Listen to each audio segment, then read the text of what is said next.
What if the cheapest thing you ever gave someone turned out to be the most expensive thing they ever kept? Not because of money. Because of meaning.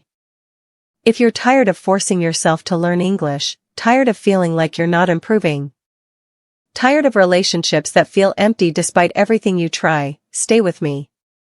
This is a real story about gas station flowers, a broken marriage that almost ended, and the $3 gift that saved everything. The $3 question, bold title. Imagine you're standing in a gas station in the middle of nowhere. Arizona, maybe.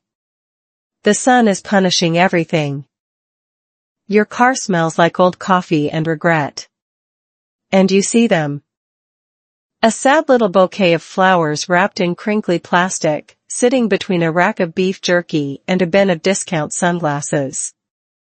Price tag, $2.99. Your brain does that thing it always does.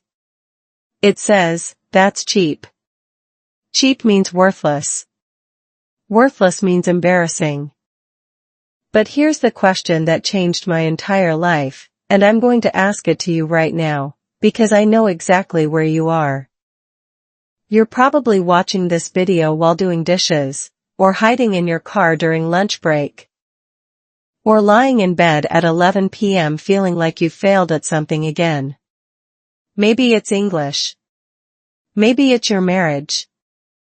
Maybe it's just the quiet feeling that everyone else got a manual for life and you lost yours. Here's the question, what if the cheapest gift is the most precious? I'm not talking about philosophy. I'm talking about a specific Tuesday. A specific gas station. A specific fight that made me want to pack a bag and leave. And a specific pair of flowers that cost less than a gallon of milk. But let me back up. Because if I just tell you, oh, flowers saved my marriage, you'll roll your eyes and click away. You've heard that story before. The Hallmark version. The Instagram reel with soft piano music. That's not this. This story starts with me being terrible at English. Not terrible like I don't know the past tense of go. Terrible like, I once asked a cashier for a bag of ice and she heard a bag of ass and called her manager. Terrible like, my husband and I would have arguments that lasted 2 hours. But only because it took 45 minutes for me to find the word disappointed. And you know what that does to a person? It makes you small. It makes you quiet. It makes you agree to things you don't want, just to avoid the humiliation of speaking. I spent my first 2 years in this country nodding and smiling while inside I was screaming. I'm smart. I'm funny. I just can't prove it in your language yet. Sound familiar? So when I say that a $2.99 bouquet of gas station flowers changed my life, I'm not being poetic. I'm being literal. Because those flowers taught me something that no textbook, no app, no Learn English in 30 Days program ever could. They taught me that value is not what you pay. Value is what you risk. Let me explain what I mean. A few months ago, I was stuck. Not physically stuck. I was stuck in that horrible loop where you hate your life but you're too tired to change it. My husband and I had become roommates with shared Wi-Fi. We talked about groceries, bills, and who forgot to take out the trash. We didn't talk about dreams. We didn't talk about feelings. We definitely didn't talk about flowers. Then one day, he came home from a work trip. No special occasion. No anniversary. No birthday. He walked through the door holding that ridiculous gas station bouquet. The plastic was crinkled. One of the flowers was already bent. He handed it to me and said, in his broken way, I saw these. They looked like you. And I almost laughed. Because they were ugly. They were cheap. They were the kind of flowers you buy when you forgot a real gift and you're desperate. But here's the part that broke me open. He didn't buy them because he forgot. He bought them because he remembered. He remembered that when we first met, I pointed at a wildflower growing through a crack in the sidewalk and said, "That's my favorite kind. The ones nobody planted." And he remembered that 6 years later. That $2.99 bouquet was proof that he saw me. Not the version of me that speaks perfect English. Not the version of me that has a career and a 401k. The version of me that stops to look at weeds growing through concrete. And I realized something terrifying. I had been waiting for the perfect moment to show love. Perfect English. Perfect job. Perfect weight. Perfect timing. But love doesn't live in perfect moments. Love lives in gas stations on random Tuesdays. So here's the science part, because I promised you I'd make this fun. Your brain has a system called the reticular activating system. Fancy name, simple job. It filters out boring stuff and highlights unexpected stuff. When someone gives you a gift on your birthday, your brain says, "Yeah, expected. File it under obligation." But when someone gives you flowers on a random Tuesday for no reason, your brain screams, "Unexpected. Important. Remember this." And it dumps dopamine like a slot machine hitting jackpot. That's not romance. That's neurology.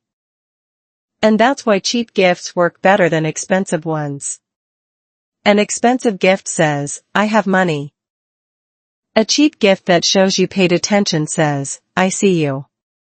And being seen is the most expensive thing in the world. It just doesn't cost money. Now, I know what you're thinking. Easy for you to say. You have a husband who buys flowers. I don't even have someone to buy me a soda. But this story isn't about romance. It's about you. And your English. And that voice in your head that says you'll never be good enough. Because here's the truth I learned from those gas station flowers: you don't need a big breakthrough. You need a small one. Repeated. You don't need to speak perfect English tomorrow.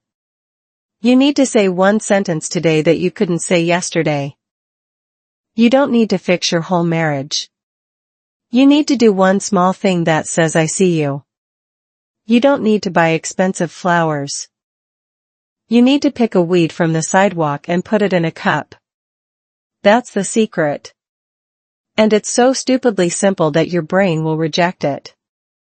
Your brain wants drama. It wants a montage. It wants a Hollywood moment where the music swells and suddenly everything is different. But real life doesn't work like that. Real life is a gas station at 6 p.m. Real life is a bent flower in crinkly plastic. Real life is choosing to see value where everyone else sees junk.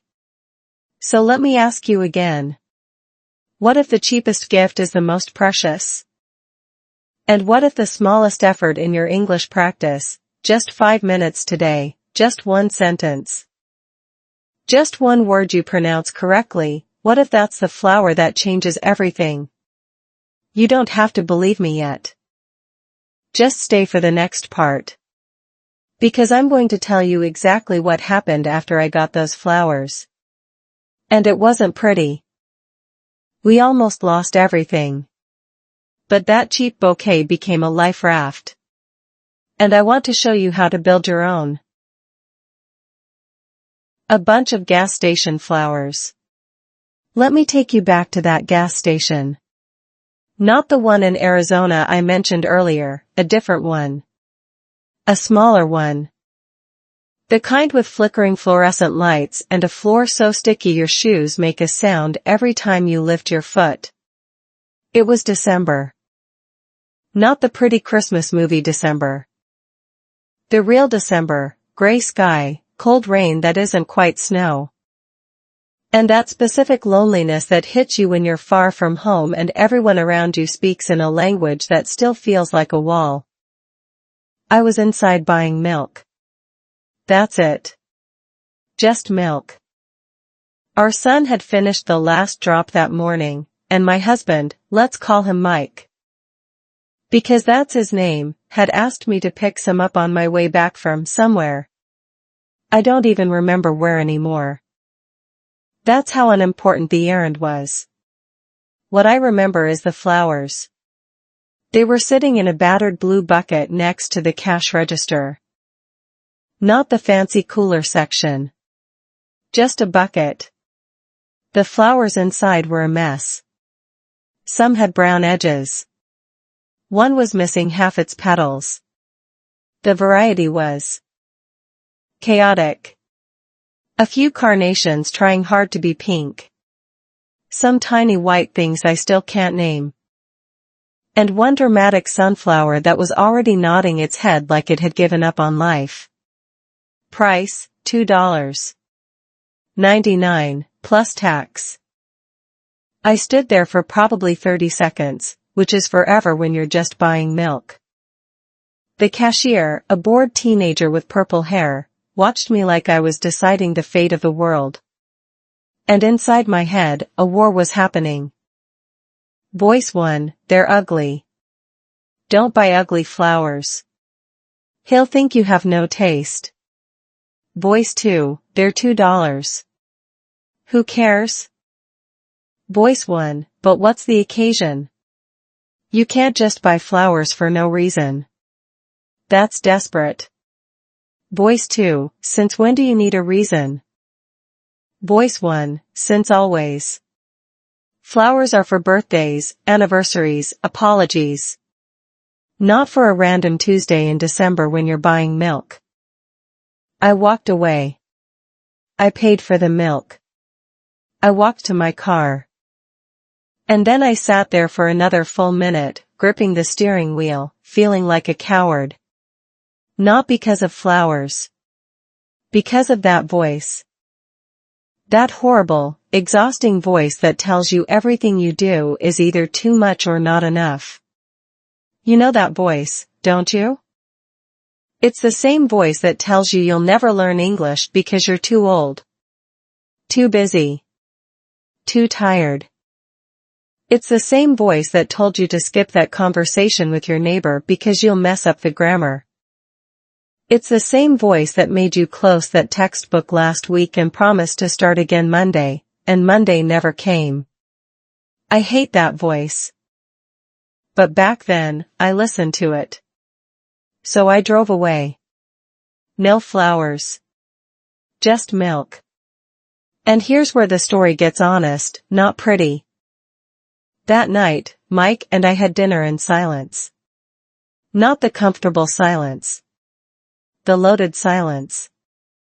The kind where you can feel every unspoken word sitting on the table between the salt shaker and the soy sauce. He asked about my day. I said fine. He asked if I needed anything. I said no. He went to watch TV. I washed dishes. And somewhere between the third plate and the fourth, I started crying. Not loud crying. The quiet kind. The kind where tears just fall while your face stays frozen.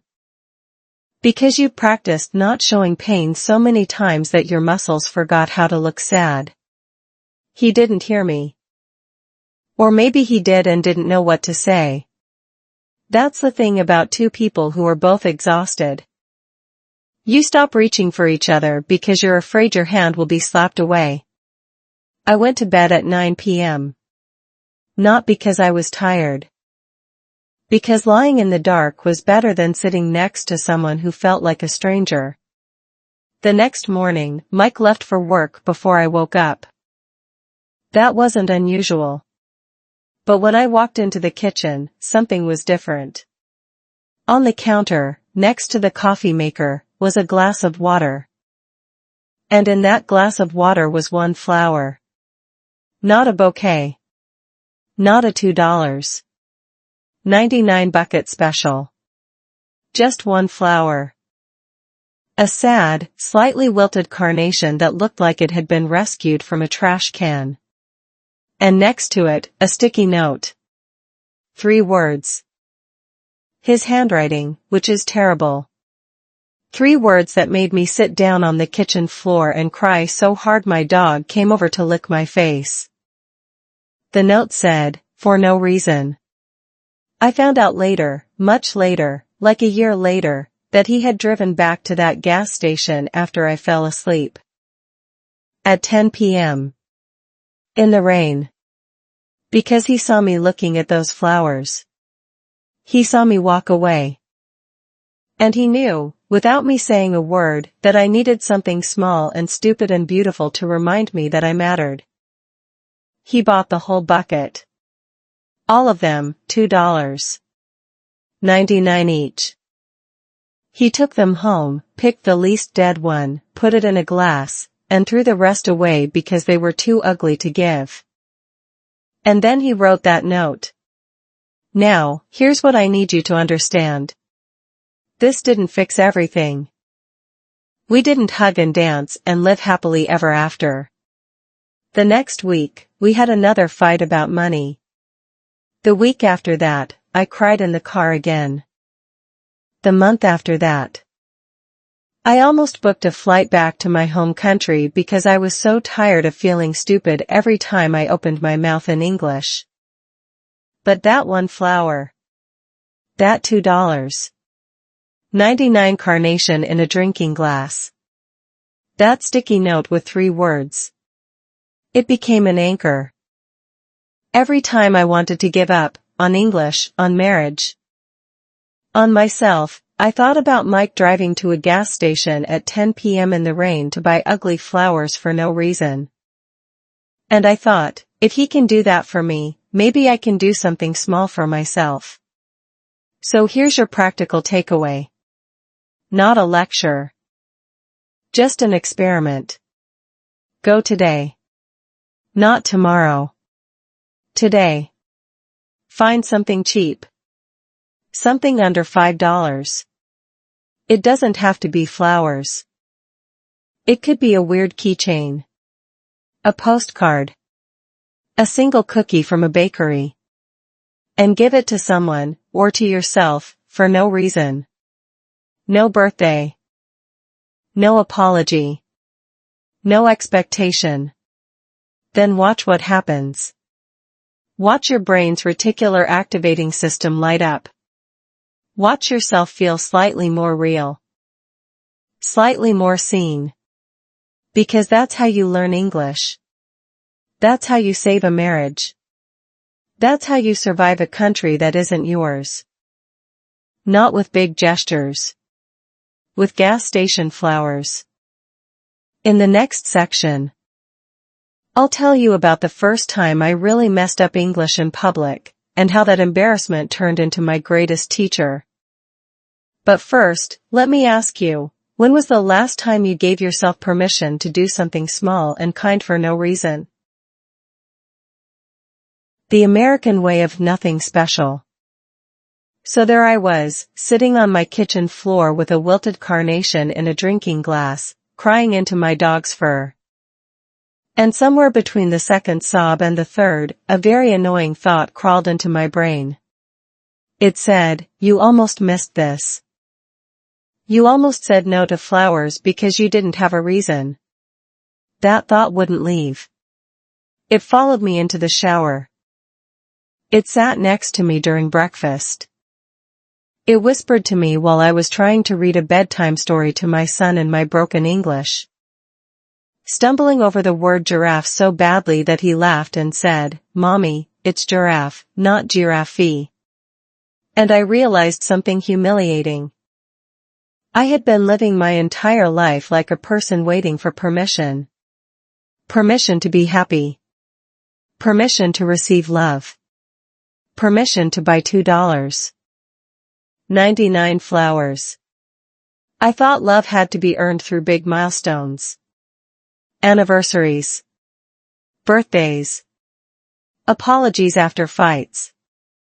But Mike, my gas station flower buying husband, he didn't grow up with that rule. He grew up American. And Americans, I learned very slowly, have a completely different operating system. Let me explain what I mean.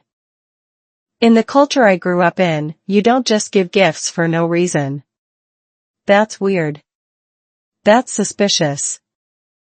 People will think you want something, or you forgot something, or you're trying to cover up a mistake. Gifts are transactional. You give because you owe.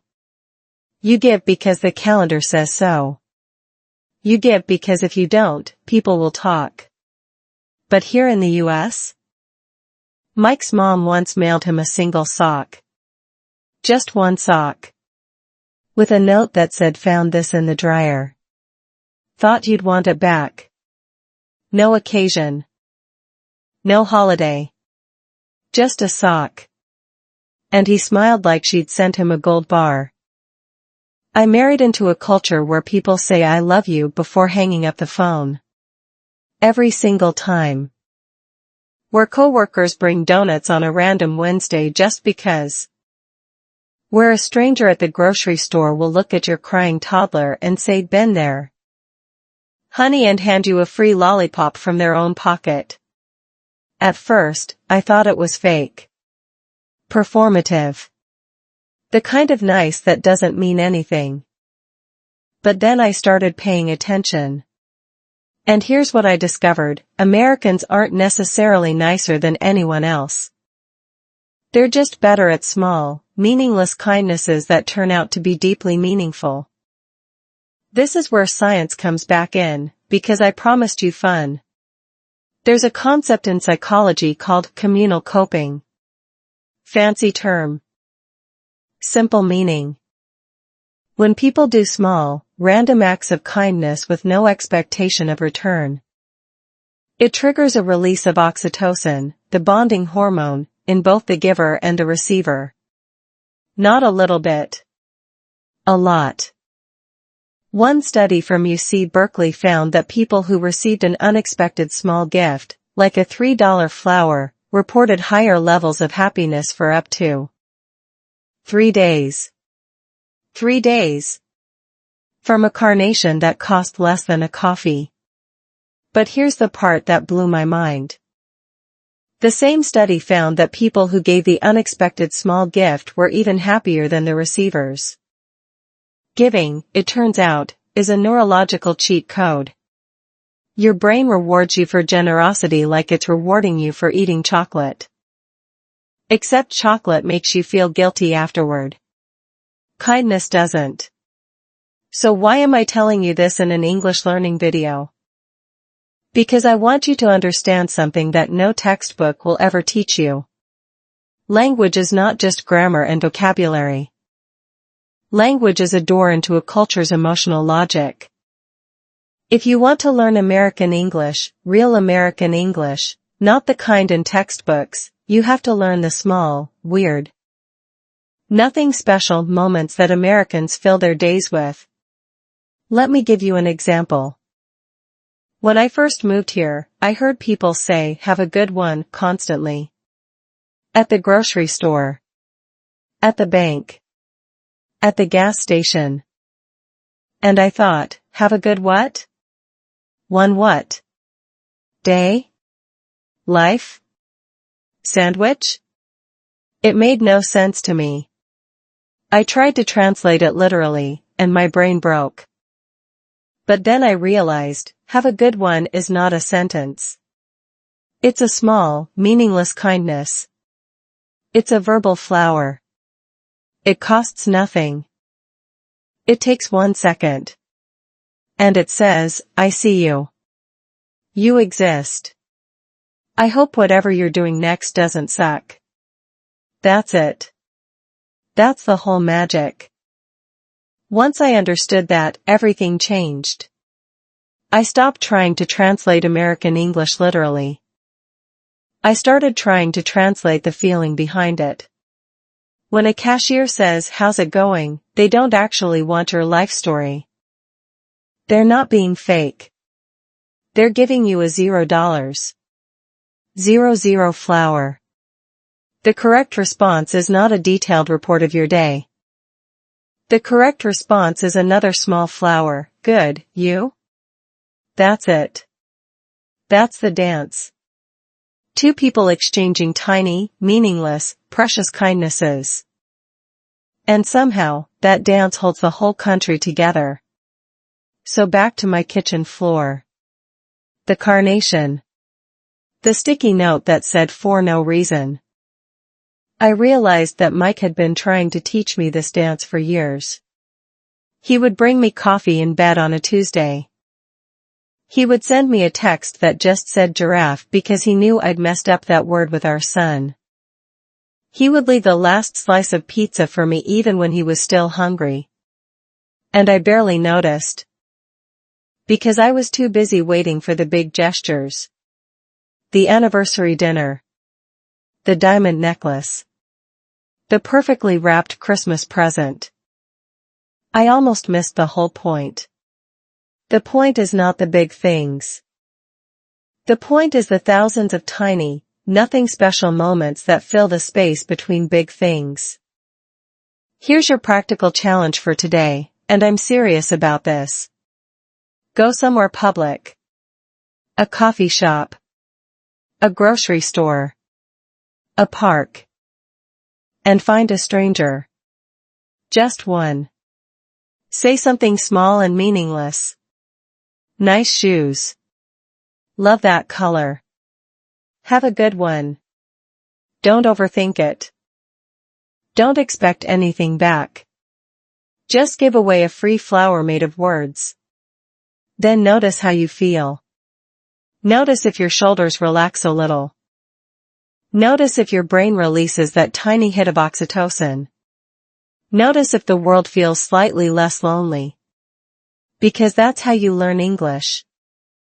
Not by memorizing verb tables. By giving away small, cheap, precious gifts with your mouth. One have a good one at a time. In the next section, I'm going to tell you about the first time I really, truly embarrassed myself in English. And how that embarrassment, not my success, became the thing that finally made me fluent. But first, let me ask you, when was the last time you gave a stranger a free flower made of words? From lonely evenings to quiet mornings. Let me tell you about the worst night of my first year in this country. Not the night something dramatic happened. No car accident. No hospital visit. No fight loud enough for neighbors to call the police. Just a Tuesday. 8:47 p.m. I was sitting on a second-hand couch in a rental apartment that smelled like the previous tenant's cat. The heating made a clicking sound every 17 seconds. Outside, rain. Not the romantic rain. The depressing rain that turns everything gray and makes you forget the sun ever existed. Mike was working late. Again. Our son was asleep. And I had nothing to do. No friends to call. No family to text, because it was 3 a.m. where they lived. No energy to open my English textbook, which I had been carrying around for 3 months like a guilty secret. I had finished exactly 4 pages. So I just sat there. And I started counting the cracks in the ceiling. 1, 2, 3.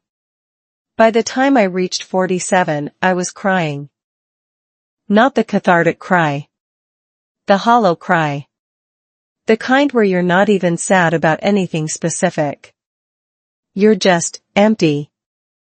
A balloon that used to have air and now just lies on the floor, wrinkled and useless. That was me. A wrinkled balloon on a second-hand couch in a country that wasn't mine. Here's what nobody tells you about moving to a new place, and I'm not talking about immigration paperwork or visas or any of that boring stuff. I'm talking about the quiet. The terrible. Screaming quiet of an evening when you have no one to call and nothing to do, and every show on TV speaks a language that still sounds like a scrambled radio signal.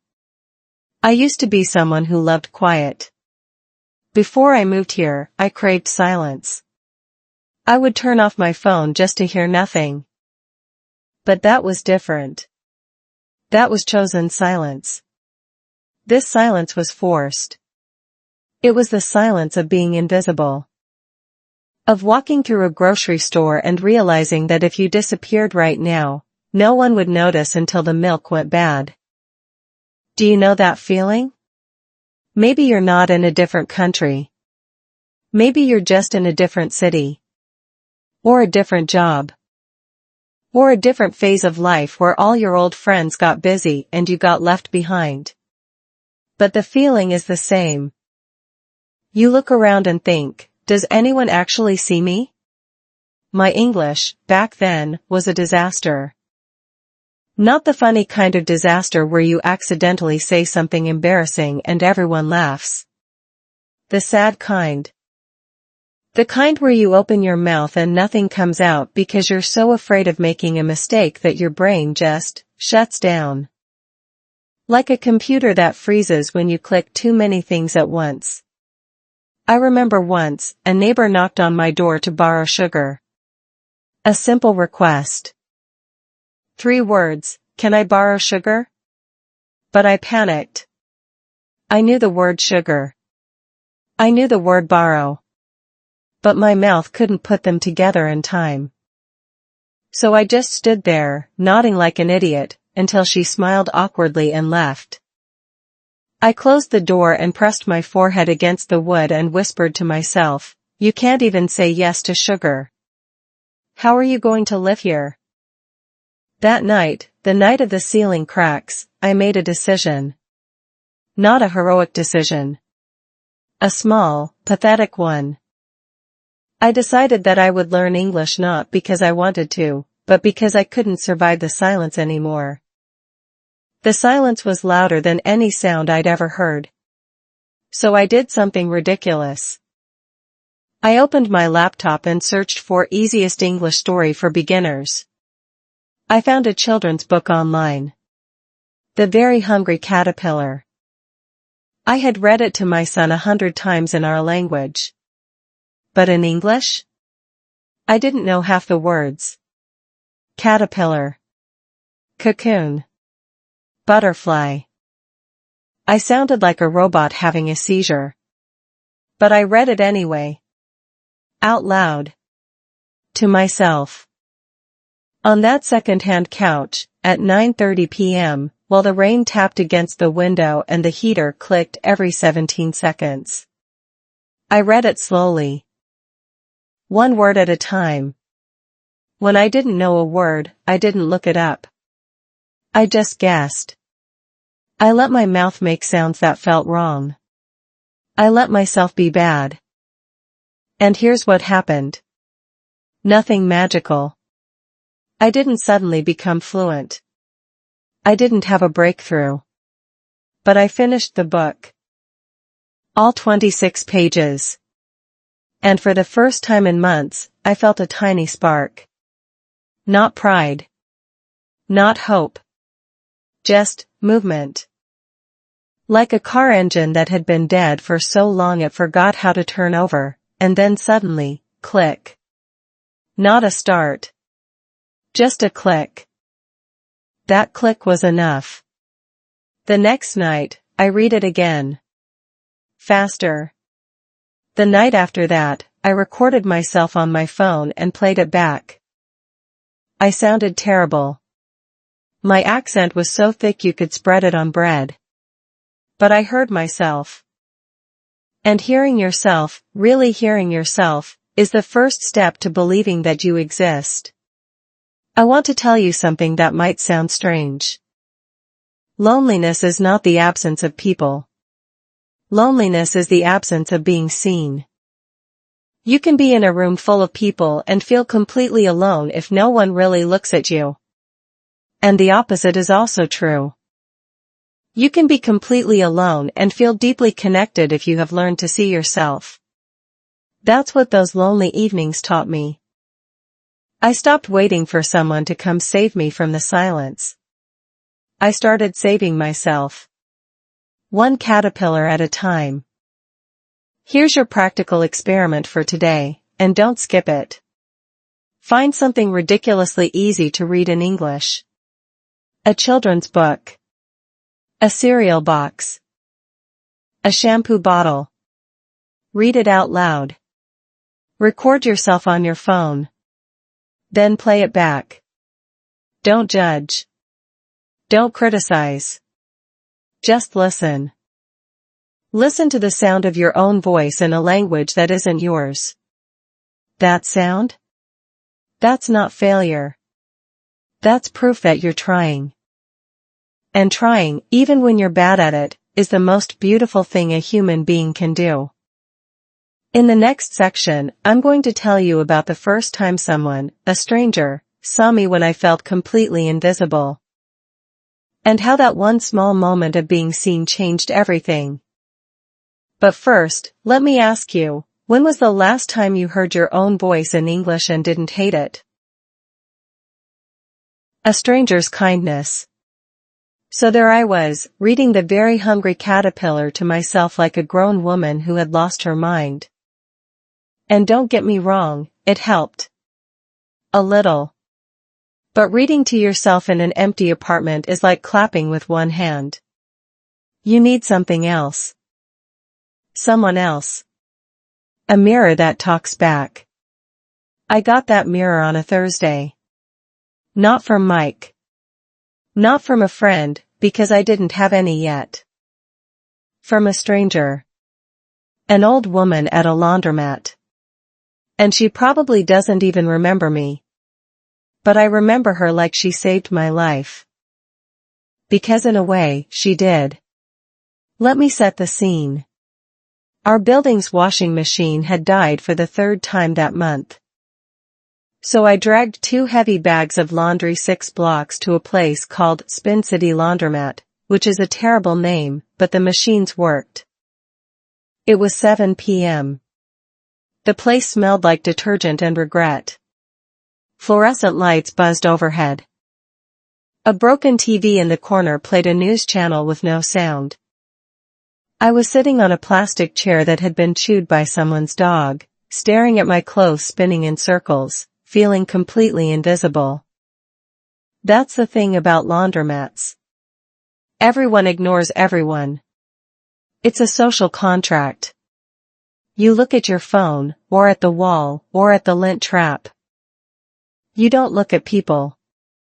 Except this woman. She was maybe 70. Gray hair and a messy bun. Wearing a sweatshirt that said "World's Best Grandma" in faded letters. She was folding towels with the precision of a surgeon. And she kept glancing at me. Not staring. Just glancing. Like she was trying to decide something. Then she got up. Walked over. Sat down in the chair right next to mine, which is a violation of laundromat law, by the way. And she said something to me. Here's what she said: "Honey, I've been watching you for 20 minutes. You look like you need a friend." My first instinct was to say I'm fine. That's my automatic response to everything. I'm fine. It's fine. Everything's fine. But I was so shocked that someone actually saw me, actually looked at my face and noticed something, that I couldn't speak. My mouth opened. Nothing came out. Just that horrible silence I knew too well. She didn't wait for me to answer. She just started talking. My name's Ruth. I come here every Thursday because my daughter says I'm not allowed to do laundry at home anymore. Something about breaking the machine again. I didn't break it. It was old. But daughters know everything, right? And she laughed. A loud, unapologetic laugh that filled the whole laundromat. A few people looked up. She didn't care. I laughed too. Not because what she said was hilarious. Because I hadn't laughed in weeks. My laugh sounded rusty, like a door that needed oil. But it came out. Then Ruth asked me a question. A simple question. Where are you from? Now, normally, that question terrified me. Because it led to more questions. Why did you move here? How long have you been here? Do you like it? Do you miss home? Each question was a landmine. I never knew if I had the right words to answer. But Ruth wasn't normal. She didn't wait for my complicated answer. She just said, never mind, doesn't matter. You're here now. That's what counts. And then she did something so small, so cheap, so ridiculously kind that I almost started crying right there in front of the dryers. She reached into her giant purse, and I mean giant, like Mary Poppins' carpet bag, and pulled out a folded piece of paper. She handed it to me. It was a handwritten list. At the top, in shaky cursive, things that helped me when I was new. Underneath. 1. Go to the same coffee shop every Tuesday. They'll learn your name. 2. Buy one vegetable you've never tried. Cook it badly. Laugh about it. 3. Say hello to one dog every day. Dogs don't care about your accent. 4. The librarian at the main branch is named Carol. She's very nice. Tell her Ruth sent you. 5. You're not behind. You're just on a different road. I read that list 3 times. Then I looked up at Ruth. She was already back at her folding table, humming something, acting like nothing had happened. Like she hadn't just handed me a map through the wilderness. I stuffed the list in my pocket. Finished my laundry. Walked home. And that night, instead of counting ceiling cracks, I read Ruth's list 5 more times. Then I Googled the library's hours. Here's what I learned from Ruth. Kindness doesn't have to be expensive. It doesn't even have to be big. It just has to be specific. She didn't give me money. She didn't solve my problems. She gave me a piece of paper with 5 sentences. That's it. But those 5 sentences were written just for me. They weren't generic advice from a self-help book. They were Ruth's actual, lived, messy experience, handed over like a gift. And that specificity, that I see you, and I know exactly what you need because I've been there, that's the most precious thing in the world. I want to connect this back to your English learning, because I promised you I would. Most people try to learn English with generic methods. Apps that give everyone the same lesson. Textbooks that teach you how to order food at a restaurant but not how to tell someone that you're lonely. But real English, the kind that actually helps you survive and thrive, is specific. It's the English that Ruth used. Simple words. Short sentences. No fancy grammar. Just, you look like you need a friend. That sentence has 5 words. Every one of them is easy. But together, they changed my life. So here's your practical challenge. Go somewhere today, a coffee shop, a park, a library, and find one person who looks like they could use a friend.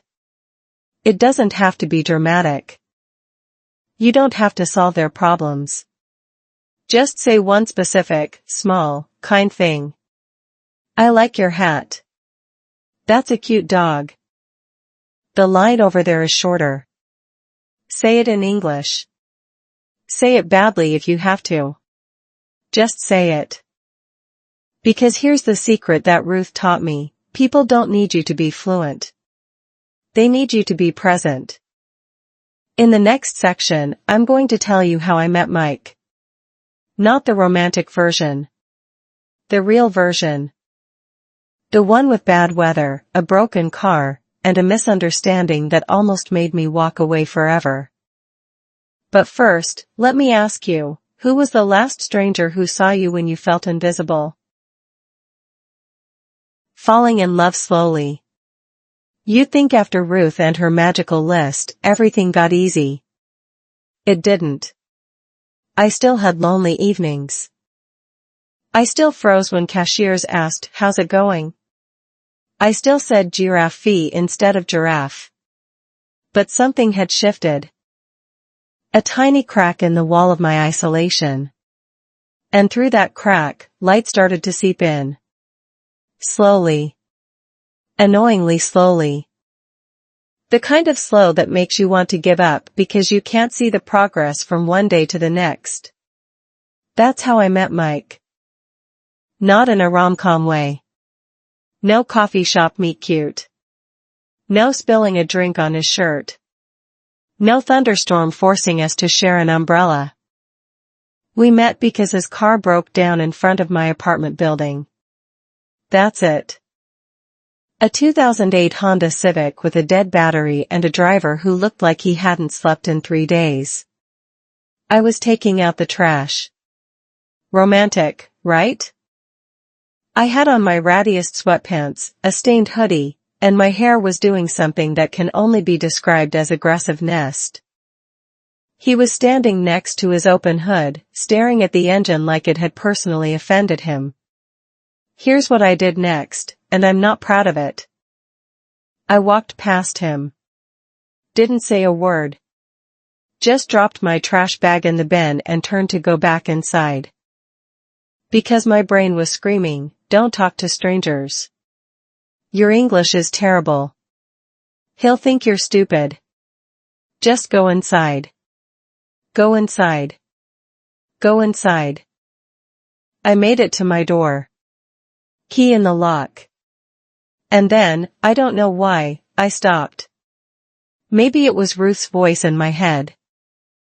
"You look like you need a friend." Maybe it was the memory of that list. Say hello to one dog every day. This wasn't a dog. But it was a human. And he looked like he needed someone to say something. So I turned around. Walked back. Stood 6 feet away from him, because COVID wasn't a thing yet, but my social anxiety was.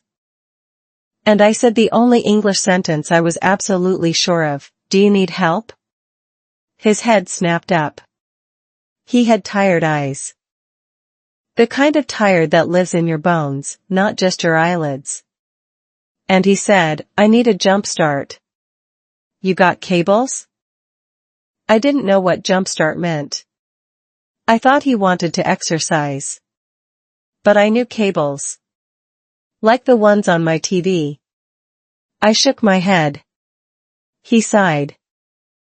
Then he did something unexpected. He smiled. A small, crooked, exhausted smile. And he said, "That's okay. Thanks for asking." That was it. That was our first conversation. 7 words from me. 12 from him. No fireworks. No slow motion montage. Just 2 tired people in a parking lot, one of whom didn't know what jumpstart meant. He called a tow truck. I went inside.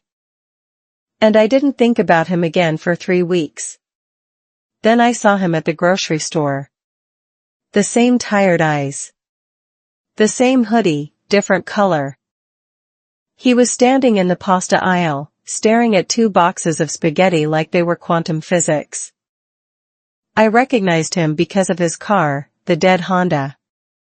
And for some reason, my feet walked toward him before my brain could stop them. "You again," he said.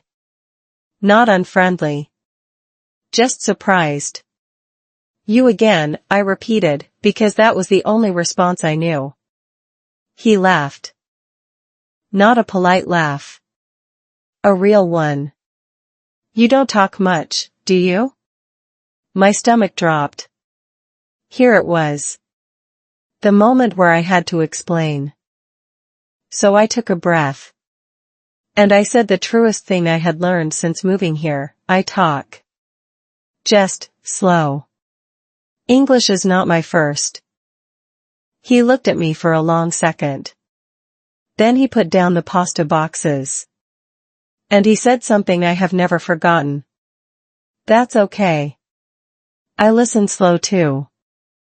Now, I need you to understand. This man didn't say anything poetic. He didn't quote a movie. He just matched my vulnerability with his own. He admitted that he wasn't perfect either. He listened slow. Whatever that meant. And in that moment, I felt something I hadn't felt in years. I felt allowed. Allowed to be bad at English. Allowed to take my time. Allowed to exist without performing. We stood in that pasta aisle for 45 minutes. Not talking about anything important. He told me he worked construction. He told me he had a cat named Waffles. He told me he was bad at cooking, worse at relationships, and terrible at remembering birthdays. I told him I was from somewhere far away. I told him I had a son. I told him I once asked for a bag of ass instead of a bag of ice. He laughed so hard at that story that an old woman shushed him. And I laughed too. Not the rusty laugh from the laundromat. A real laugh. The kind that comes from your belly and makes your face hurt. Here's what I learned from that grocery store aisle.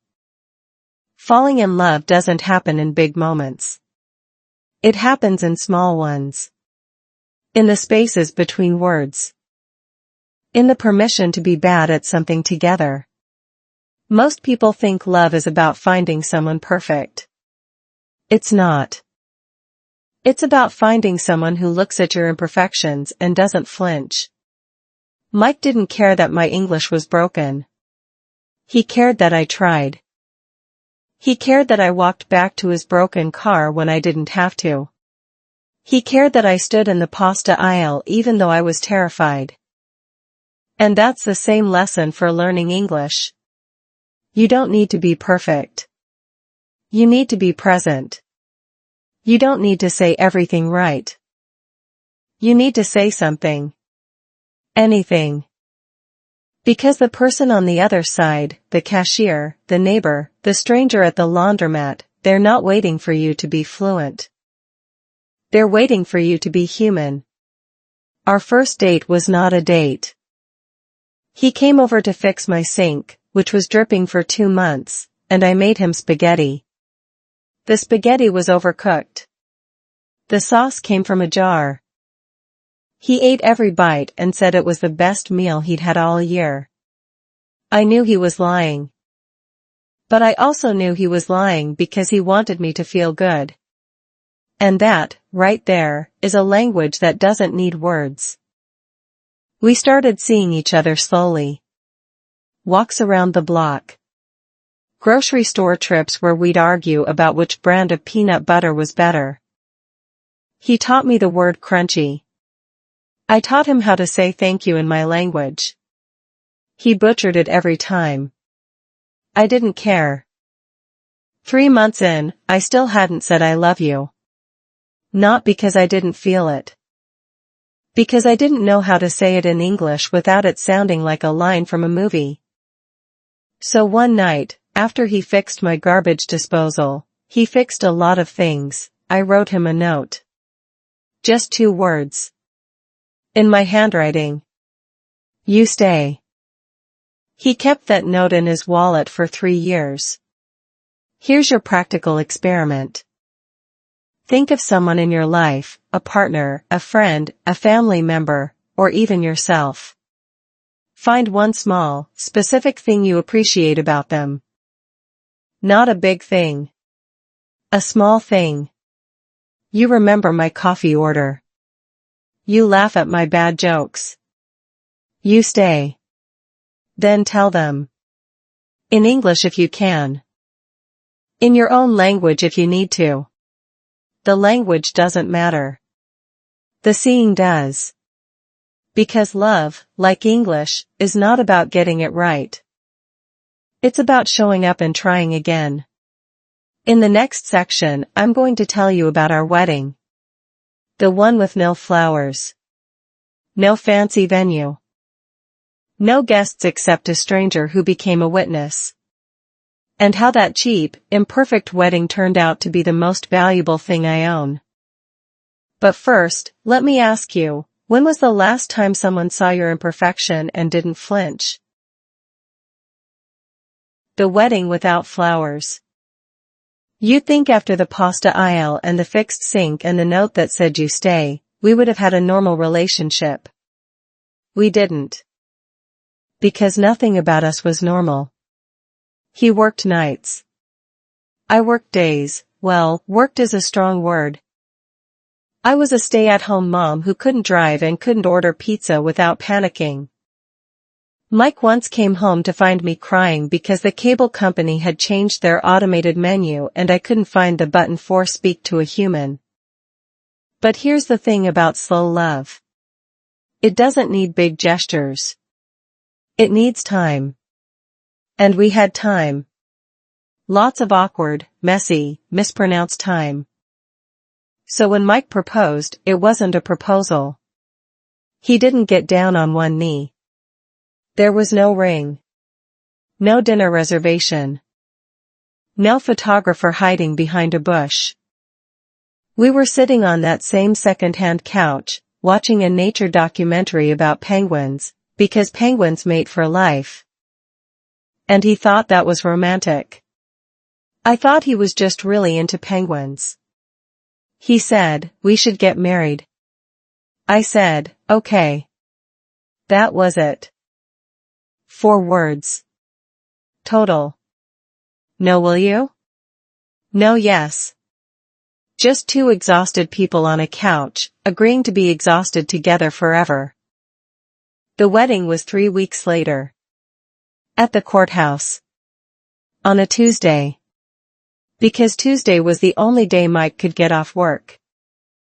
I wore a white dress I bought at a thrift store for $8. It had a small stain under the arm that I covered with my hair. Mike wore his only pair of pants without holes.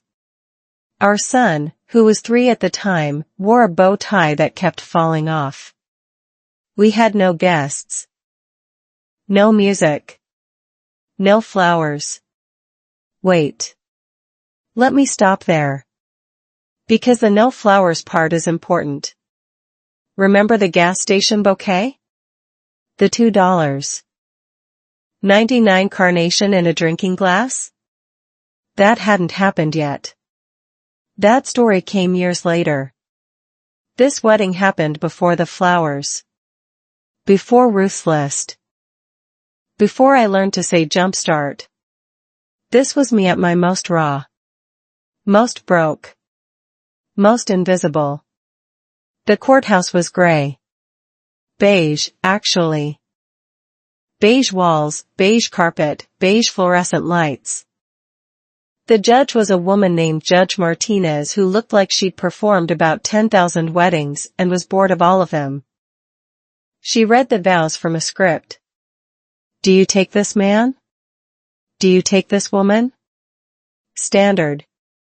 Forgettable. But then something happened.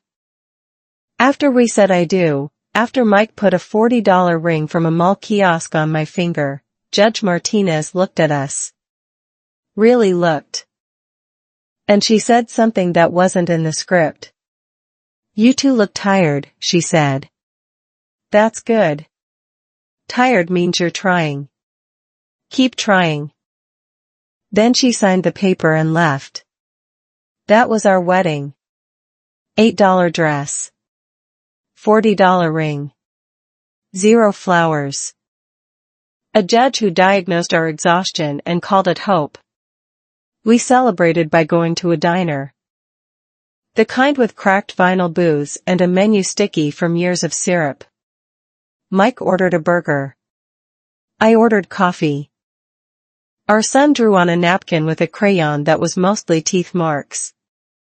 And I remember sitting there, looking at Mike across the table, thinking, this is it. This is my life now. Cheap. Messy. Perfect. Here's what nobody tells you about cheap weddings. They're not less meaningful. They're more. Because when you have nothing to hide behind, no fancy venue, no expensive cake, no professional photographer to make you look better than you are, all that's left is the truth. And the truth was, we chose each other. Not because it was convenient. Not because our families approved. Not because we had a perfect love story. We chose each other because being together was slightly less exhausting than being apart. That's not romantic. That's real. Now, I know what you're thinking. This is an English learning video. Why are you telling me about your cheap wedding? Because I want you to understand something that most English teachers will never tell you. Language is not about perfection.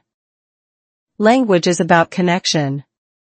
And connection doesn't require a big budget. Think about it. When you learn English from textbooks, you learn the wedding vocabulary. Bridal gown. Tuxedo. Reception. Bouquet. Champagne toast. All those fancy words for fancy things. But how often do you need those words? Almost never. What you actually need are the small words. The tired words. The you stay words. The I listen slow words. The words you use on a Tuesday in a diner with a crying toddler and a cold burger. Those words are cheap. They cost nothing. And they are the most precious words you will ever learn. Let me give you an example. A few months after our courthouse wedding, I was still struggling with English. Still freezing. Still hiding. One night, I was making dinner and I burned the rice. Not a little burned. Completely black. Smoke alarm screaming. Our son crying. Mike walking through the door after a 12-hour shift. And I just lost it. I started crying. Not pretty tears. Ugly, snotty, I failed at everything tears.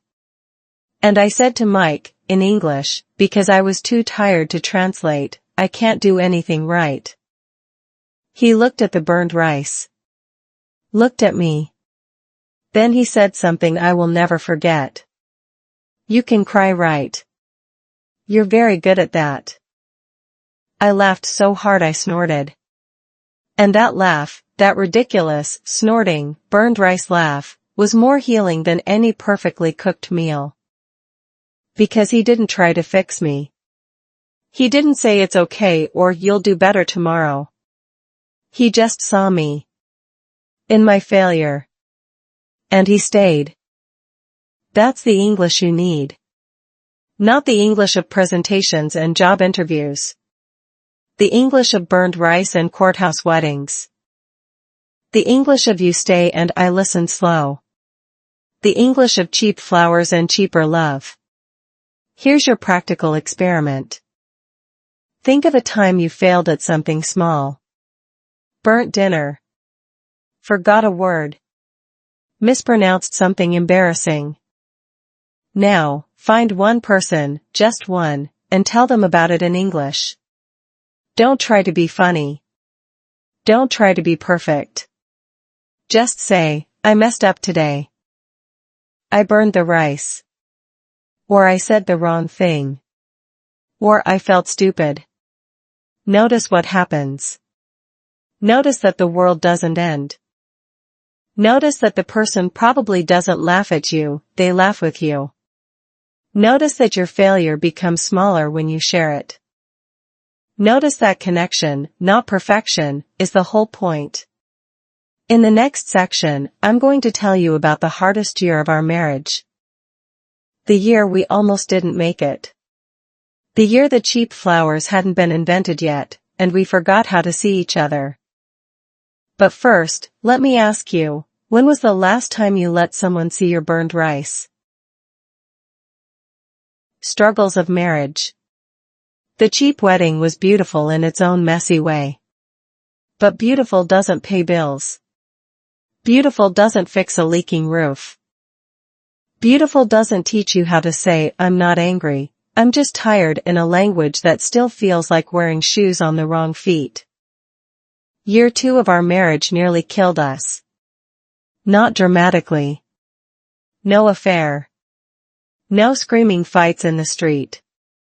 Just death by 1,000 paper cuts. Small cuts.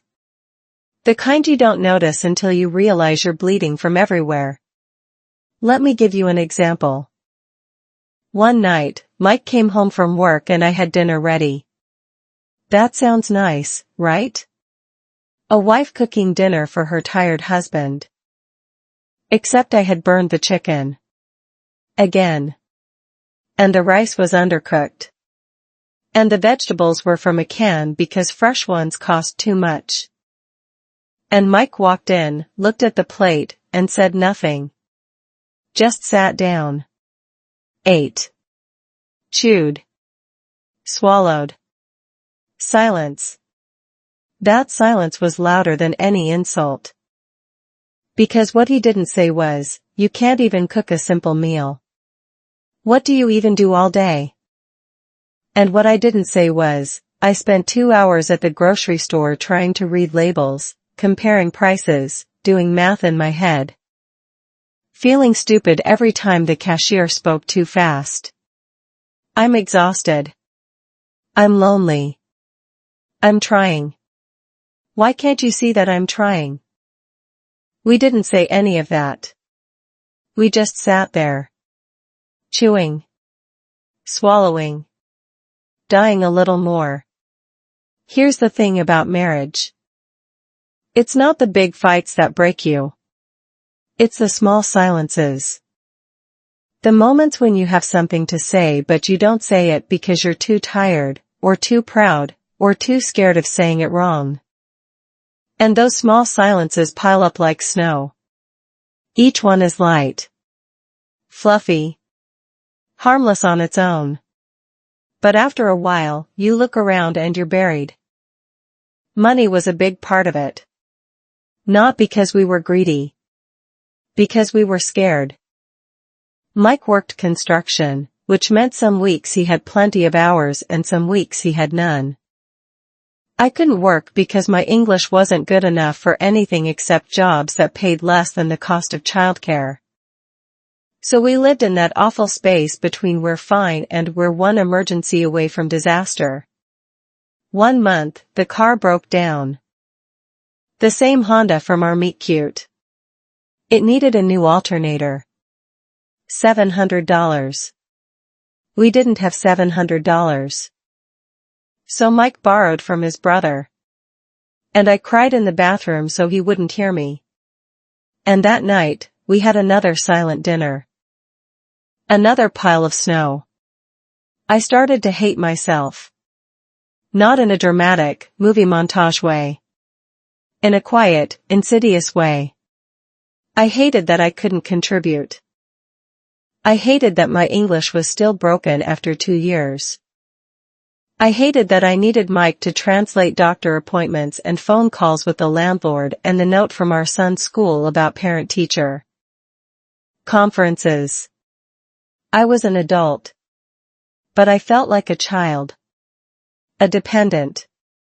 A burden. And the worst part? I couldn't even say that out loud. Because saying it would require words I didn't have. Words like inadequate and worthless and I'm sorry I'm not enough. I knew those words in my language. But in English, they felt too heavy. Too sharp. Too real.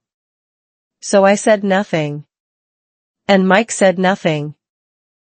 And the snow kept falling. Here's what I learned from that year of silence. The opposite of love is not hate. The opposite of love is silence. Hate at least requires energy. Hate means you still care enough to fight. Silence means you've given up. Silence means you've decided that saying something isn't worth the effort. I almost gave up. On English. On marriage.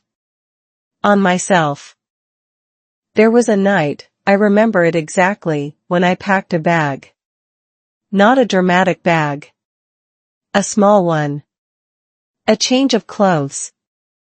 My son's favorite stuffed animal. My passport. I was going to leave. Go back to my home country. Start over. Let Mike find someone who could cook chicken without burning it, someone who could talk to the cable company without crying, someone who was enough. I was standing at the door. Hand on the knob. And then I heard Mike's voice from the bedroom. He wasn't talking to me. He was on the phone with his brother. And he said something I wasn't supposed to hear. I don't know how to help her, he said. She's so sad all the time.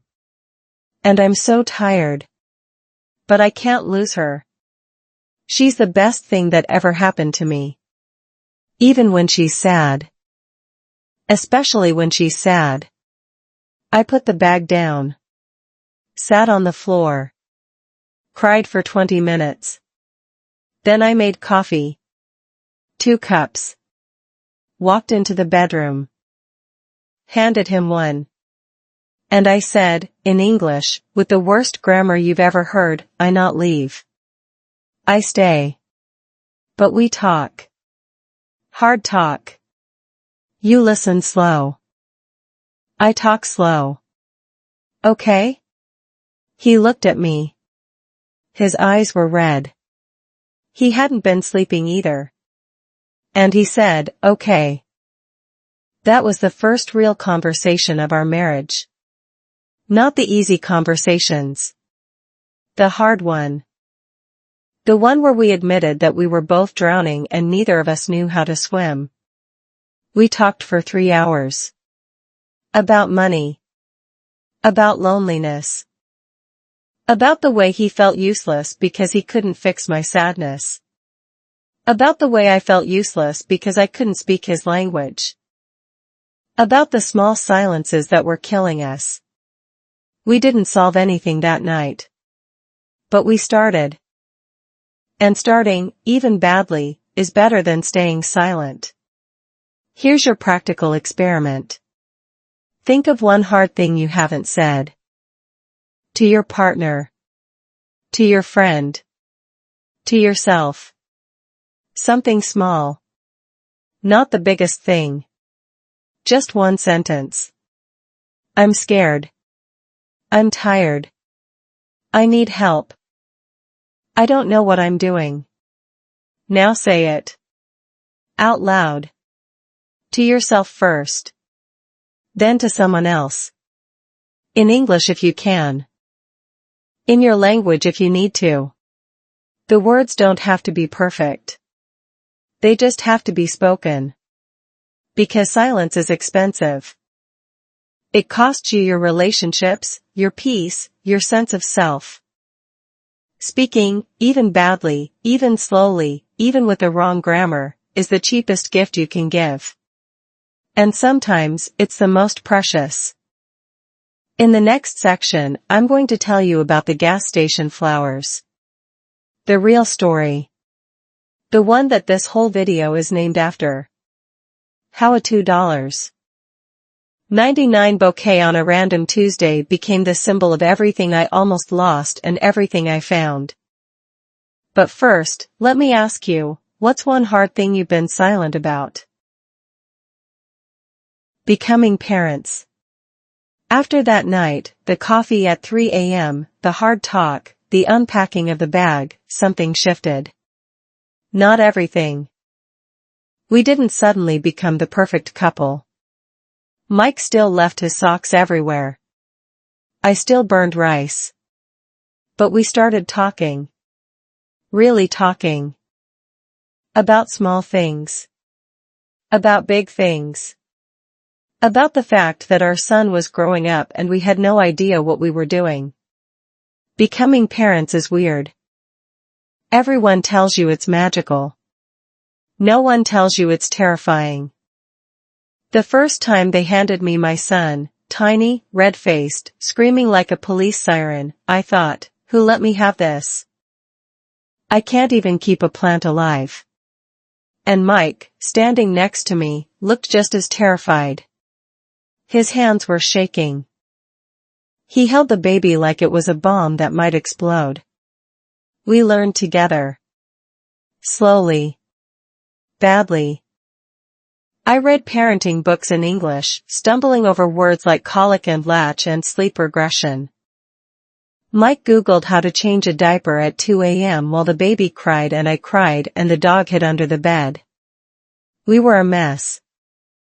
A beautiful, exhausted, coffee-stained mess. Here's what nobody tells you about raising kids in a country that isn't yours. It's not just about keeping them alive. It's about teaching them who they are. And you're still figuring out who you are. My son, let's call him Leo, was born here. In the US. So English is his first language. Not my language. His. From the moment he started talking, he spoke English. Beautiful, effortless, accent-free English. And I was proud. And I was jealous. And I was terrified. Because what if he couldn't speak my language? What if he grew up and I couldn't tell him jokes in the words that made me funny? What if I lost him to a language I was still failing at? I remember one night, Leo was 3. He was crying because he couldn't find his favorite stuffed rabbit. And I was trying to comfort him in English. It's okay. We find. We look.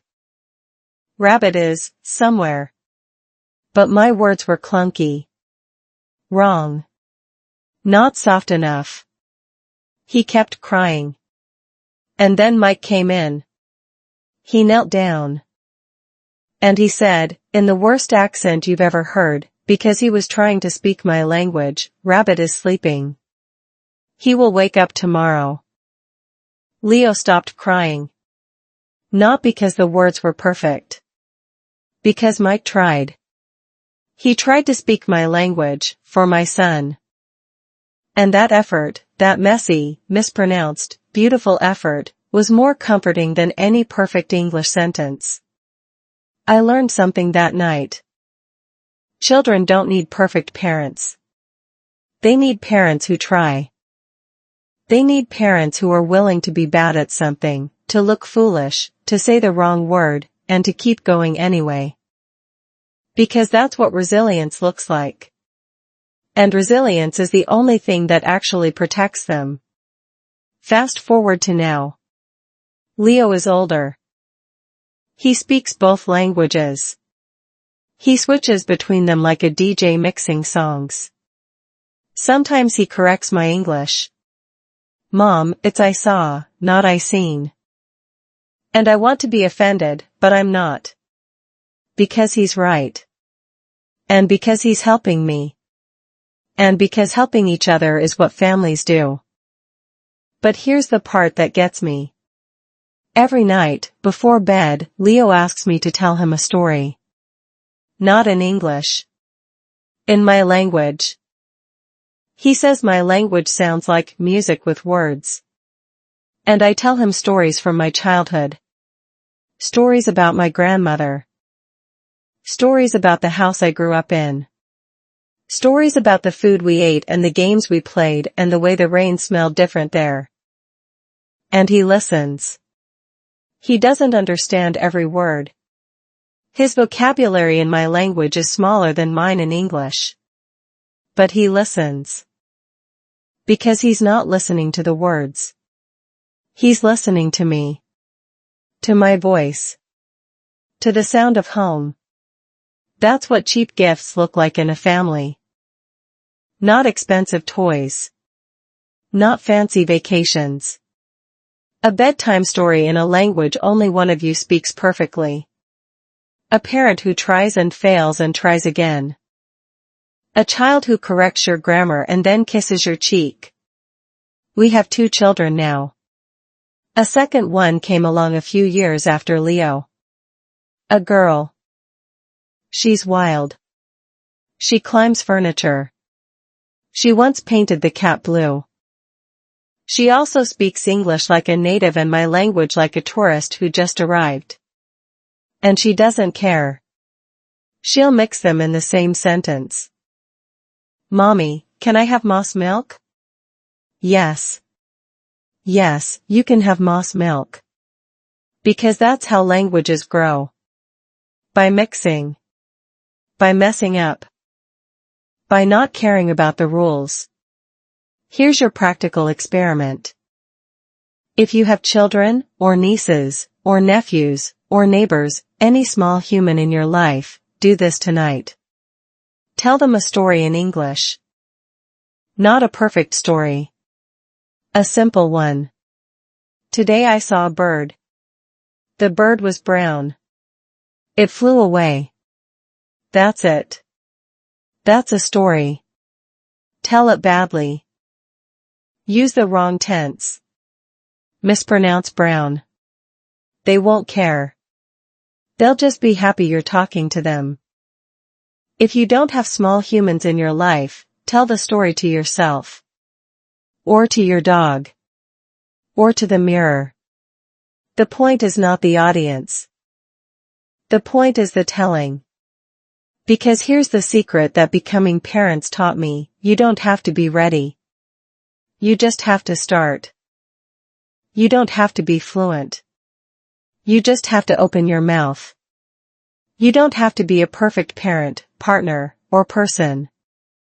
You just have to keep showing up, even when you're tired, even when you're scared, even when you burned the chicken again. In the next section, I'm finally going to tell you about the gas station flowers. The real story. The one that gave this video its title. How a $2.99 bouquet on a random Tuesday became the symbol of everything I almost lost and everything I found. And how you can find your own gas station flowers starting today. But first, let me ask you, when was the last time you told a story badly and didn't apologize? The cheapest gift. So here we are. 10 sections in. You've heard about the burned rice, the courthouse wedding, the silent dinners, the midnight coffee, the bedtime stories in 2 languages. You've heard about Ruth and her list, about Judge Martinez and her diagnosis of our exhaustion. But you haven't heard about the gas station flowers. Not really. Not the whole story. Because the gas station flowers didn't happen in the beginning. They didn't happen in the middle. They happened at the exact moment when I had given up on ever being seen again. Let me set the scene. It was a Tuesday. Of course it was a Tuesday. All my important moments happen on Tuesdays. Mike had been working 14-hour days for 3 weeks straight. Our second child was teething, which meant no one was sleeping. Our bank account had $112 in it. And I had just gotten off the phone with my mother, who asked, in that innocent, crushing way that only mothers can, "Are you happy there?" Really happy? I didn't know how to answer. So I lied. Yes, Mama. Very happy. Then I hung up and sat in my car in the parking lot of a gas station. Not crying. Just empty. The kind of empty where you don't even have enough energy to feel sad. You're just a shell. A vending machine with nothing inside. I went inside to buy milk. Again. Always milk. And there they were. The flowers. Not in a fancy bucket this time. Just a sad little display next to the beef jerky. Wilted carnations. Daisies that had seen better days. A single sunflower with a broken stem, held together with Scotch tape. Price tag, $2.99. I looked at them. Walked past them. Got the milk. Walked back past them. Stopped. Walked to the register. Paid for the milk. Walked to the door. Stopped again. The cashier, a guy with a nose ring and a bored expression of someone who's seen everything, said, "You okay, ma'am?" I said, "I don't know." He said, "Those flowers are ugly. But they're $2. Sometimes ugly is enough." I bought them. All of them. The whole sad display. 7 bouquets. $21. Which was insane because we only had $112. But I didn't care. I needed something ugly and cheap and alive in my house. I drove home. Put the flowers in every cup, every jar, every rinsed out peanut butter container I could find.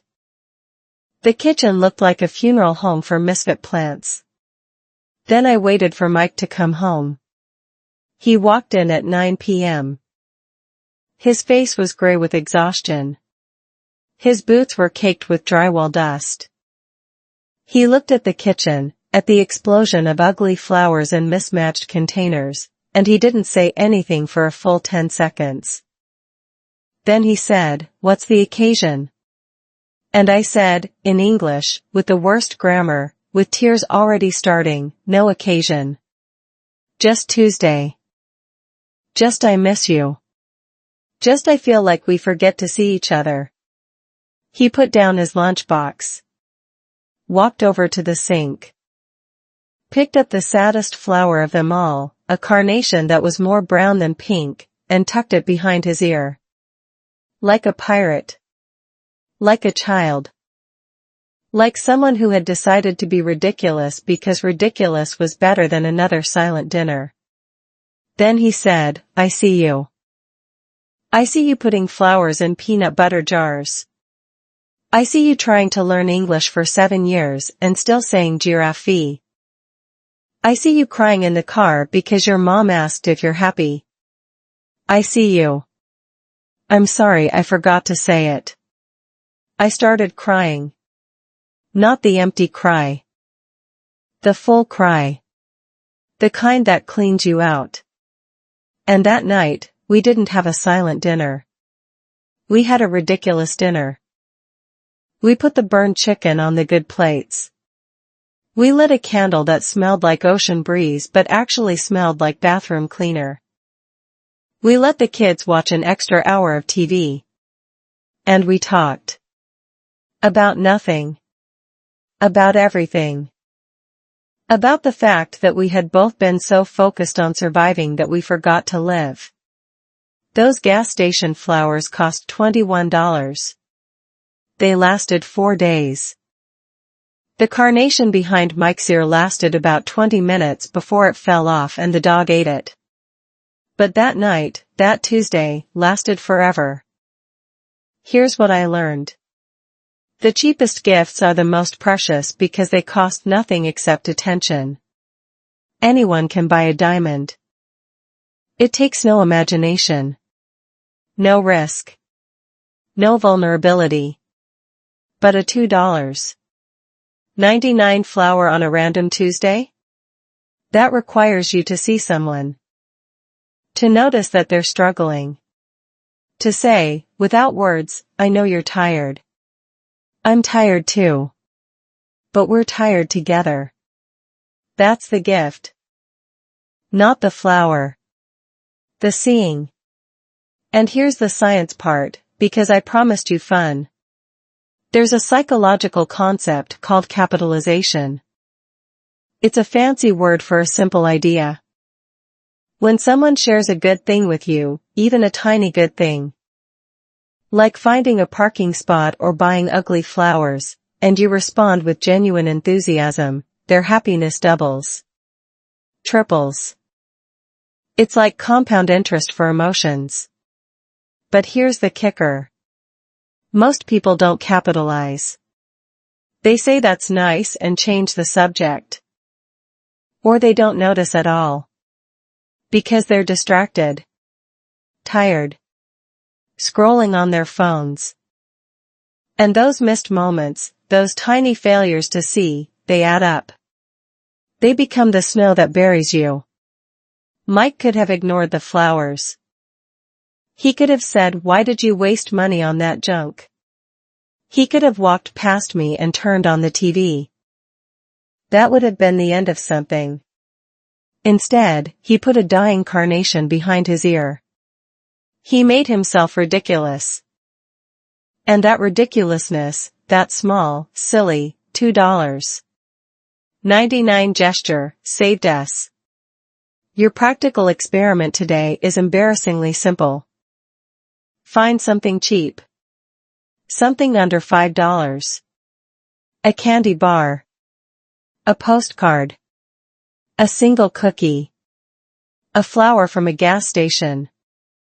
Give it to someone, your partner, your child, your coworker, yourself, for no reason. No birthday. No apology. No expectation. Just because it's Tuesday. Then watch what happens. Watch their face. Watch your own face. Notice that small, stupid, cheap thing becomes a mirror. It shows you that you're still capable of seeing. And being seen. In the next section, I'm going to ask you the question that this whole video is built on. What if? What if the cheapest gift is the most precious? What if the smallest effort in your English practice is the one that actually works? What if you've been looking for big answers when the small ones have been sitting in a gas station this whole time? But first, let me ask you, when was the last time you gave someone an ugly flower and didn't apologize? What if? I've told you a lot of stories. The gas station. The laundromat. The courthouse. The kitchen floor with the wilted carnation. But now I need to ask you a question. The question that this whole video is built on. The question that changed everything for me. What if? What if the cheapest gift is the most precious? What if the smallest effort is the one that actually works? What if you've been waiting for a big breakthrough, in English, in love? In life, when the real breakthrough has been sitting in a gas station this whole time, wrapped in crinkly plastic with a $2.99 price tag? I know why you're skeptical. I was skeptical too. For years, I believed that value equals cost. That expensive things matter more. That big gestures are the only ones that count. That learning English requires hours of flashcards, expensive apps, grammar textbooks, and pain. Lots of pain. But here's what the gas station flowers taught me. Value is not what you pay. Value is what you risk. When Mike bought me that $2.99 carnation, he wasn't risking money. He was risking something much more valuable. He was risking looking foolish. He was risking me laughing. He was risking the possibility that I wouldn't notice, or wouldn't care, or would throw the flower in the trash. He risked his ego. And that's why the gift was precious. Now let me connect this to your English learning, because I promised you I would. Most people fail at learning English not because they're stupid or lazy or too old. They fail because they're not willing to risk looking foolish. They're not willing to say a sentence wrong. They're not willing to mispronounce a word. They're not willing to sound like a toddler in front of other adults. And I get it. I really do. I spent 2 years hiding behind nods and smiles because I couldn't stand the humiliation of being bad at something. But here's the truth that took me way too long to understand. You cannot learn a language without being bad at it first. Being bad is not a bug. Being bad is a feature. It's the price of entry. Let me give you the science. There's a concept in neuroplasticity called desirable difficulty. It sounds fancy, but it's simple. Your brain learns fastest when something is hard, but not too hard. When you're struggling just the right amount. When you're making mistakes and correcting them. When you're embarrassed and you keep going anyway. That's why cheap gifts work. They're not easy. They're actually harder than expensive ones. An expensive gift requires money. A cheap gift requires attention, creativity, vulnerability. It requires you to notice something small. To take a risk. To risk being laughed at. That's the desirable difficulty of love. And the same is true for English. A textbook is easy. Safe. You can study it alone, in your room, where no one hears your mistakes. But you won't learn to speak that way. Speaking requires risk. It requires opening your mouth in front of a cashier, a neighbor, a stranger at a laundromat. It requires saying giraffe and being corrected. It requires looking foolish and surviving. That's the $2.99 flower of language learning. It's cheap. It's scary. It's the only thing that actually works. Here's another what if for you. What if you've been measuring your English progress wrong? What if progress isn't about how many words you know, but about how many times you're willing to be bad? What if every mistake is not a failure, but a data point? What if the goal isn't perfection, but connection? Think about Ruth at the laundromat. She didn't give me a textbook. She gave me a handwritten list. 5 sentences. That list was cheap. It cost her nothing except a few minutes and a little vulnerability. But it changed my life because it was specific. It was for me. It said I see you. Think about Mike in the pasta aisle. He didn't recite poetry. He said I listen slow too. 7 words. 7 cheap, simple, perfect words. And I fell in love with him in that moment because he risked looking ridiculous. He admitted a weakness. He met me where I was. Think about Judge Martinez at our wedding. She didn't give us a gift registry or a blessing. She said you look tired. That's good. Keep trying. 17 words. No cost. No ceremony.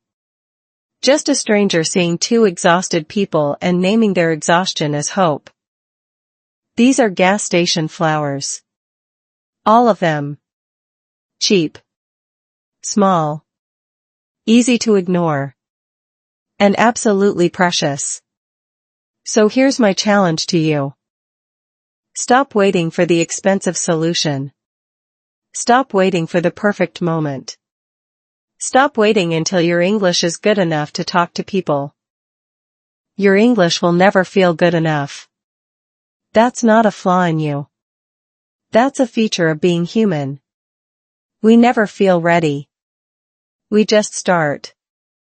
Your practical experiment for today is uncomfortable. I warn you. Find a situation where you know you'll make a mistake in English. Order coffee and purposely say something wrong. Ask a stranger for directions even though you know the way. Read a sentence out loud that you've never read before. Let yourself be bad. On purpose. And then notice what happens. Notice that the world doesn't end. Notice that most people don't laugh. Notice that the ones who do laugh are not your people. Notice that you survive.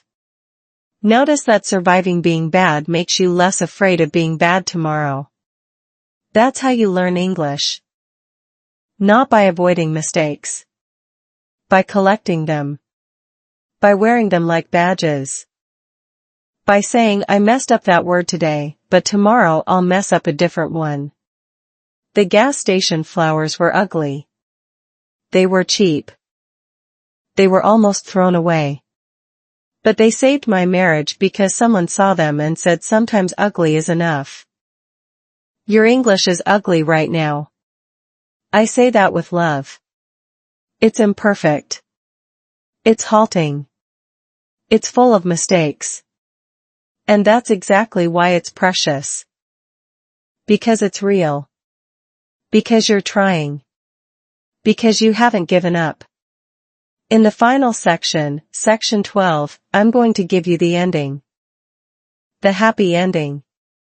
The one where the flowers are still on the kitchen table, years later. The one where the cheap gift becomes a family tradition. The one where I finally answer the question, what if the cheapest gift is the most precious? I'll give you my answer. And then I'll ask you for yours. But first, let me ask you, what's one small, ugly, cheap thing you can do today to prove to yourself that you're still trying? Gas station flowers forever. So here we are. The final section.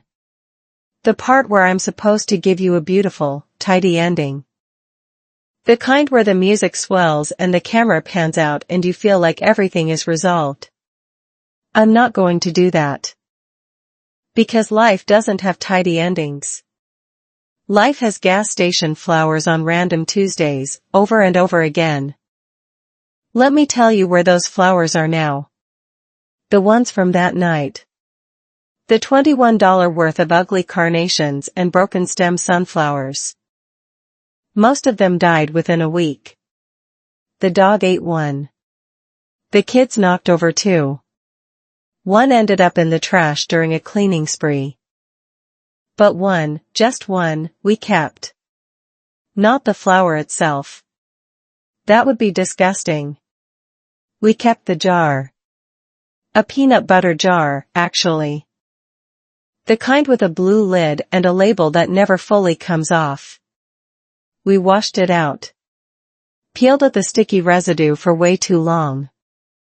And now that jar sits on our kitchen windowsill. Not as a decoration. As a reminder. Every few weeks, one of us, me, Mike, or now the kids, puts something in that jar. A weed from the sidewalk. A dandelion the neighbor tried to poison. A single wildflower from a hike. Sometimes nothing for months. And then, on a random Tuesday, someone will come home with a $2.99 gas station bouquet, pick the least dead one, and stick it in the peanut butter jar. That jar is ugly. It's cheap. It's covered in faded label glue. And it's the most expensive thing we own. Here's what I've learned, 7 years after that first gas station flower. The cheapest gifts are the most precious because they're the ones you keep. Not in a box. In a habit. Anyone can buy a diamond and put it in a safe. But a peanut butter jar with a dying weed? That requires maintenance. That requires you to keep seeing, keep noticing, keep choosing the small thing over the big thing. Every single day. And that's the secret to everything. English. Marriage. Parenting. Sanity. It's not about the big moments. It's about the small, cheap, repeatable habits that you do even when you're tired, even when you're bored, even when you've burned the chicken again.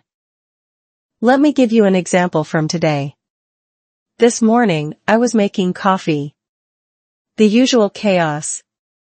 Kids fighting over the last pancake. Dog barking at the mailman. Mike already at work. And I looked at that peanut butter jar on the windowsill. It was empty. Had been for 3 weeks. And I thought, I don't have time for this.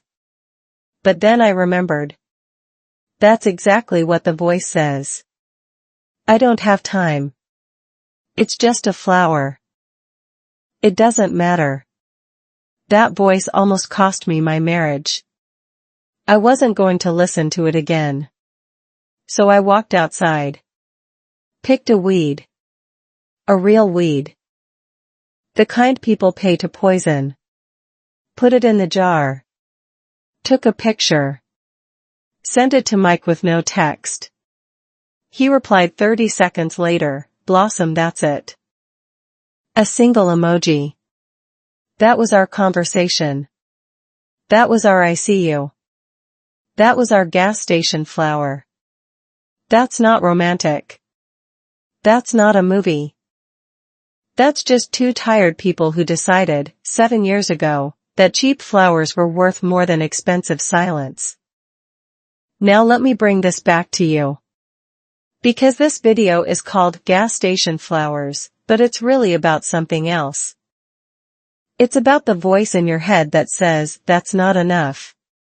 Not expensive enough. Not perfect enough. Not fluent enough. Not worth trying. That voice is a liar. And the only way to shut it up is to prove it wrong. With small, cheap, repeated actions. You want to learn English? Don't buy an expensive course. Buy a $2 notebook. Write 1 sentence a day. Today I ate toast. Today I was sad. Today I saw a weed and thought of a flower. That's it. That's your gas station flower. Do it for a week. Then a month. Then a year. Then look back and realize you wrote 365 sentences. And none of them were perfect. But all of them were yours. You want to save a relationship? Stop waiting for the big apology, the anniversary dinner, the perfect vacation. Go to the gas station. Buy something cheap. A candy bar. A lottery ticket. A single rose wrapped in plastic. Put it on the kitchen counter. Walk away. Let it do the talking. You want to feel less lonely? Go to the laundromat. Sit next to a stranger. Say 1 sentence. That's a nice shirt. The weather is weird today. I'm tired, are you tired? That's your Ruth moment. That's your $2.99 flower made of words. Here's the science part one last time. Your brain has a negativity bias. It's wired to notice what's wrong, what's missing, what's not enough. That kept our ancestors alive. They needed to notice the tiger in the bushes. But now? Now that bias is killing you. It's making you miss the small, cheap, precious things that are sitting right in front of you. The only cure is deliberate practice. You have to train your brain to see the gas station flowers. To notice the peanut butter jar. To send the flower emoji. To say, I listen slow too. It feels fake at first. Stupid. Like you're pretending. But pretending becomes reality if you do it enough times. So here's your final experiment. Go find a jar. Any jar. Rinse it out. Put it somewhere you'll see it every day. And every time you do something small and cheap and kind, for yourself or someone else, put something in that jar. A blade of grass. A coin. A sticky note with 1 word. Stay. Try. See. That jar is your gas station flower. It's your proof that you're still trying. And trying, even badly, even slowly, even with the wrong grammar, is the most precious thing in the world. I want to leave you with one last question. Not the what if from before. A different one. A harder one. What if you're already enough? Right now. With your broken English. Your burned rice. Your silent dinners. Your ugly flowers in peanut butter jars. What if the only thing missing is your willingness to see it? That's not a rhetorical question. I actually want you to think about it. Sit with it. Let it annoy you. Because the answers that annoy you are the ones that change you. Thank you for staying with me through 12 sections. Through gas stations and laundromats and courthouses and kitchen floors. Through a story about cheap flowers that turned out to be about something much bigger. About you. About your English. About your willingness to be bad at something because being bad is the only path to being good. Now go find your gas station flower. It's waiting for you. It's been waiting this whole time. You made it. 12 sections. 1 gas station. 1 peanut butter jar. 1 question that won't leave you alone: what if the cheapest gift is the most precious? But here's the truth I haven't told you yet. That question doesn't have an answer. Not a fixed one. Because the answer changes every day. Some days, the cheapest gift is a single weed in a jar. Other days, it's a text message with a flower emoji. And some days, the hard days, it's just you, looking in the mirror, saying I'm still here. I'm still trying. That's the real secret. The flowers die. The jar stays. The habit stays. You stay. So here's my final challenge to you. Don't just watch this video and forget it. Don't just nod along and close the tab. Do one small, cheap, ridiculous thing today. Buy a flower from a gas station. Write a 1-sentence story in English. Say I see you to someone who feels invisible. Then come back and tell me about it. In the comments. In broken English. In perfect silence. Just tell me. Because this channel is not about me. It's about you. Your story. Your gas station flowers. Your ugly, cheap, precious attempts to learn, to love, to stay. If this video planted one seed in your mind, hit subscribe. Not because I want a number. Because I want to keep sending you flowers. Real English stories. Slow. Simple. Yours. And here's the last question I'll ever ask you: what if the most precious thing you'll ever own is already sitting in your kitchen? Waiting to be noticed? See you in the next story. Same jar. New flower. Subscribe for more real-life English stories. Hit the bell. Don't miss the next Tuesday.